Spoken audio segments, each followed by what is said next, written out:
Good morning. Today we're on Psalm 15, a psalm of David. Lord, who may dwell in your sacred tent? Who may live on your holy mountain? The one whose walk is blameless, who does what is righteous, who speaks the truth from their heart, whose tongue utters no slander, who does no wrong to a neighbor, and casts no slur on others, who despises a vile person but honors those who fear the Lord, who keeps an oath even when it hurts and does not change their mind, who lends money to the poor without interest, who does not accept a bribe against the innocent. Whoever does these things will never be shaken. So we don't know anything about this psalm except that it's a psalm of David.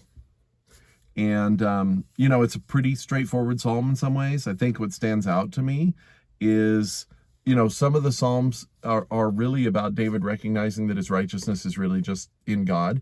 And we understand with the gospel that that's the way it is. Our righteousness is only in God.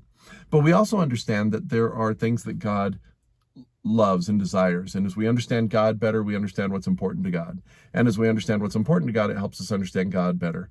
And so this is really just kind of a straightforward idea of what are the things that God values.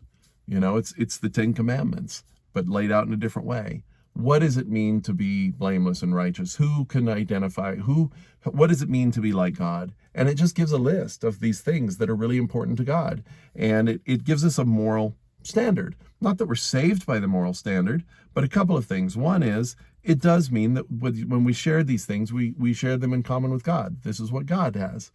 But the other thing is, whoever does these things will never be shaken. It is interesting that when you do the right thing, you're on more solid footing. And again, not for salvation, but just in life. And so I just like it. It's just a kind of a simple, if you're ever wondering what is God like, what are his values, what's important to him, this is the kind of thing that lets you know. And it's just a straight out list. The other thing about this psalm is we find that many of these psalms are in fact intended to be instructive. They're not only prayers, but some of them are actually mnemonics and they're actually memories.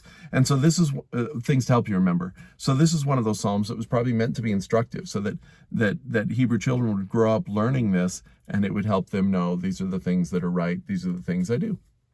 And so I guess what I would ask you to ponder is what in this list of things kind of stands out to you? What either surprised you or encouraged you to know this is who God is? And then what else stands out to you in this psalm? And I'll see you tomorrow.